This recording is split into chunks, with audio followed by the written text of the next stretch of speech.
समर्थन करता हूं। धन्यवाद। श्रीमान Raghav Chatterjee. Thank you sir. West Asia में जो ऑनगोइंग एस्केलेशन चल रही है उसके चलते सर ग्लोबल फाइनेंशियल मार्केट्स में एक वोलेटिलिटी देखी जा रही है और भारत में भी सर शार्प इरोजन देखा गया है इन्वेस्टर वेल्थ में। सर ये इंडिया का क्राइसिस नहीं है, इंडिया इस कॉन्फ्लिक्ट का हिस्सा नहीं है, भारत के इकोनॉमिक फंडामेंटल्स अभी भी स्ट्रांग है, लेकिन फिर भी इस जियोपॉलिटिकल ग्लोबल शॉक के चलते हमारी अर्थव्यवस्था और खास तौर पे भारत का बाजार इंडियन स्टॉक मार्केट को एक शॉक लगा है। सर मैं बताना चाहूंगा कि 28 फरवरी जब पहली बार ये युद्ध शुरू हुआ, पहला एक्ट ऑफ अग्रेशन किया गया, तब से लेकर 23 फरवरी दैट इज यस्टरडे लगभग 48 लाख करोड़ रुपीस भारत के इन्वेस्टर्स के इरोड हो गए, मार्केट से गायब हो गए, शून्य हो गए। एफपीआईज ने 52,000 करोड़ रुपए 1 मार्च से लेकर 15 मार्च के भीतर भारतीय बाजार से निकाल लिया, रुपया 94 पहुंच गया।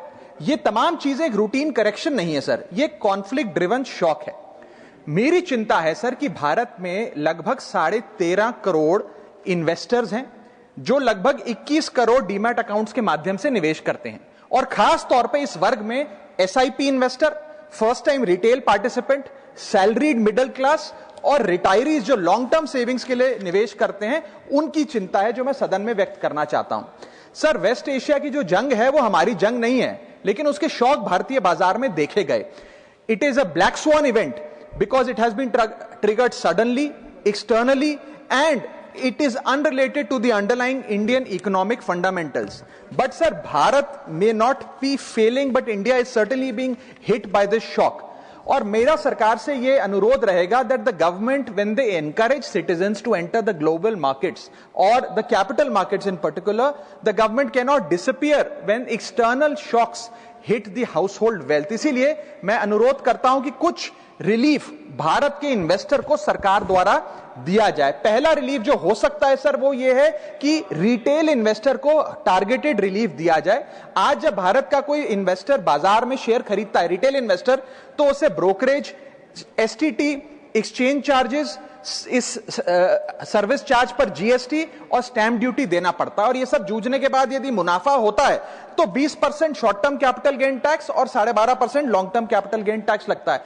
अगर कोई लिमिटेड ट्रांजैक्शन कॉस्ट पे रिलीफ सरकार दे तो इन्वेस्टर सेंटिमेंट बूस्ट हो सकता है। I am not asking for market populism sir, I am asking for targeted investor protection. मेरा दूसरा सुझाव है, अगर time bound STT relief retail investor को दिया जाए, एफएनओ सेक्टर को नहीं। एफएनओ सेक्टर में एसटीटी बढ़ाकर सरकार ने अच्छा काम किया, मैं सराहना करता हूं सरकार की, लेकिन रिटेल इन्वेस्टर के लिए अगर एसटीटी का रिलीफ दिया जाए तो एक इन्वेस्टर कॉन्फिडेंस बूस्ट हमारे बाजारों को मिलेगा, भारत के रिटेल इन्वेस्टर को मिलेगा। मेरा थर्ड सुझाव है सर कि कैपिटल लॉस को कैरी फॉरवर्ड करिए। समाप्त कर रहा हूं sir, I just need half a minute.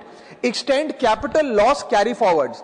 आज भारत का इनकम टैक्स जो लॉसेज होते हैं बाजार में, उन्हें 8 साल तक कैरी फॉरवर्ड करने की अनुमति देता है। इसे बढ़ाकर 12 से 15 किया जाए इस क्राइसिस विंडो में जो लॉस बुक हो रहा है। Sir I am just finishing sir, special crisis period tax treatment, one time relaxation for retail taxpayer for this notified stress period. And sir, finally my suggestion is कि low friction rebalancing अगर portfolio में mutual fund investor करता है, मान लीजिए वो equity से date fund की ओर जाना चाहता है इस सेबी नोटिफाइड स्ट्रेस पीरियड में, तो उसे इसकी अनुमति मिलनी चाहिए with very limited expense ratio. And lastly, the government must emphasise on strong public communication. हमारा बाजार, आरबीआई, सेबी, एक्सचेंजेस, वित्त मंत्रालय भारत की मैक्रो स्टेबिलिटी और एनर्जी प्रिपेयर्डनेस पे जनता से बात करें। In conclusion, permit me to say that India's fundamentals are strong. What needs strengthening is the policy shield that surrounds our investors, because this is not our war, but our investors are paying the price. Thank you. Thank you.